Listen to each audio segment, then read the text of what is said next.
À 6 jours de la COP26, une sonnette d'alarme, encore une, sur l'état de notre planète.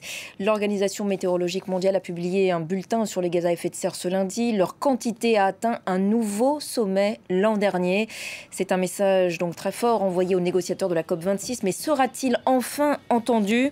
On en parle aujourd'hui avec notre invité Jean-Pascal Van Ippersel, climatologue, professeur à l'Université catholique de Louvain, également ancien vice-président du GIEC, le groupe d'experts intergouvernemental sur l'évolution du climat entre 2008 et 2015. Bonjour, merci beaucoup d'avoir accepté notre invitation sur France 24. Au rythme où on va, on n'atteindra jamais l'objectif de l'accord de Paris de 2015.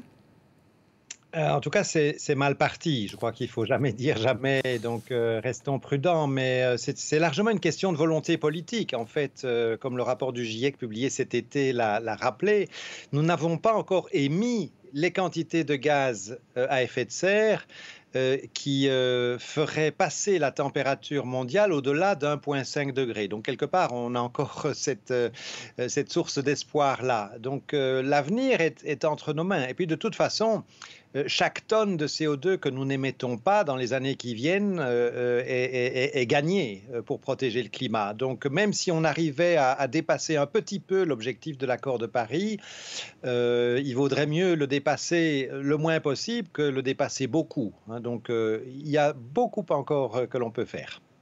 Les divers confinements liés au Covid-19 de l'an dernier notamment n'ont pas eu d'impact sur ces gaz à effet de serre. Comment l'expliquer ?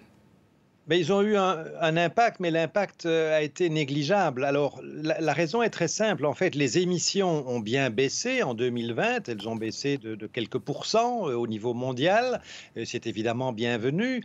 Seulement, comme nous émettons par la combustion des combustibles fossiles à peu près 2 fois plus de CO2 que ce que les systèmes naturels, les sols, la végétation, l'océan ne peuvent absorber, eh bien, réduire les émissions de quelques pourcents, ça ne suffit pas à empêcher l'accumulation, l'augmentation de l'épaisseur de cette couche de gaz à effet de serre autour de la Terre. C'est la raison pour laquelle l'effet sur le stock de CO2 dans l'atmosphère, et c'est celui-là qui pose problème pour le climat, est presque négligeable. Il faudrait en fait réduire presque chaque année autant que ce que l'on a réduit les émissions en 2020 dans les 20-30 prochaines années pour commencer à avoir un effet sérieux sur la concentration en CO2.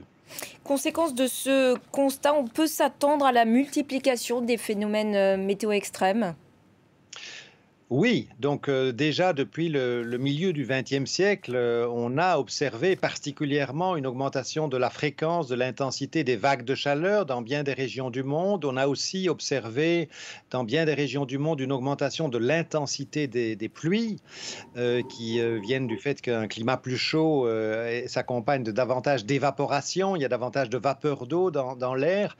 Et donc, ce sont des phénomènes qui, malheureusement, vont se prolonger, mais qui se prolongeront bien plus longtemps et bien plus fort, avec bien plus de conséquences humaines, écologiques, économiques, si on reste sur un scénario d'émissions élevé que si, enfin, on arrive à inverser la tendance et réduire les émissions mondiales, pas seulement une année, mais pendant un certain nombre d'années. Concrètement, quels devraient être les objectifs que se fixent les décideurs de la planète à la COP26 pour espérer améliorer un petit peu la situation ? Mais vous savez, l'Europe a annoncé un objectif de neutralité carbone, donc ça veut dire ne pas émettre plus de CO2 que ce que les systèmes naturels ne peuvent absorber d'ici le milieu du siècle, d'ici 2050, donc dans 30 ans. Si tous les pays du monde avaient non seulement cet objectif-là, mais aussi se donnaient les moyens, comme l'Europe l'a largement fait ou est largement en train de le faire, de réaliser cet objectif-là, eh bien, on aurait des perspectives bien meilleures en termes de climat. Donc, il est possible d'agir. Il faut aussi que l'on partage au niveau mondial les ressources, que ce soit les ressources financières, les connaissances, parce que nous sommes tous nous devrions tous être en train de lutter pour la vie, pour maintenir cette seule planète habitable du système solaire habitable. Au-delà des objectifs en termes d'émissions de CO2, quid des sommes qui avaient été promises aux pays en développement pour faire face aux conséquences du réchauffement climatique, des sommes qui avaient été pourtant promises à la COP de Copenhague? Oui, c'est vrai, Copenhague, c'est déjà il y a 12 ans, hein, en 2009, et cette promesse, elle n'est toujours pas tenue. La promesse était d'arriver à un montant, un financement de l'ordre de 100 milliards de dollars par an en provenance des pays développés vers les pays en développement. Ces montants ne sont toujours pas réunis. Comment expliquer ce Et, retard? et l'accord de Paris prévoit aussi que ces montants augmentent après 2020. Alors, c'est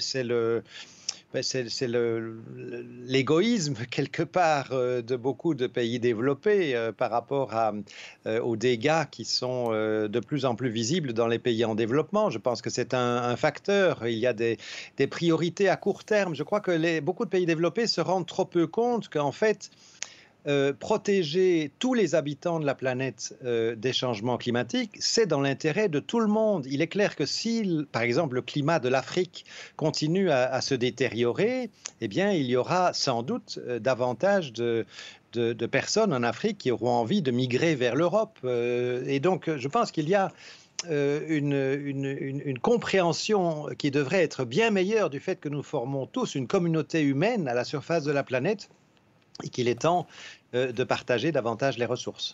Jean-Pascal Van Ypersel, à quoi ça sert d'avoir de nouvelles COP si les engagements pris lors des précédentes COP ne sont pas tenus?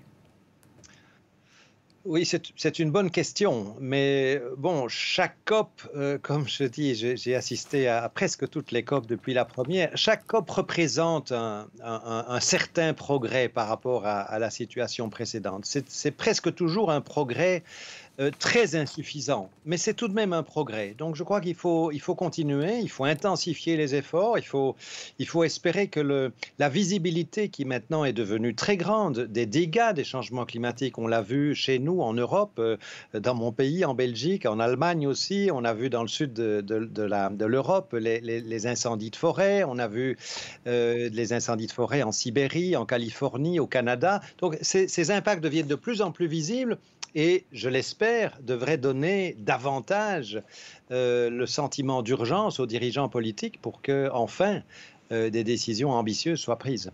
Merci beaucoup Jean-Pascal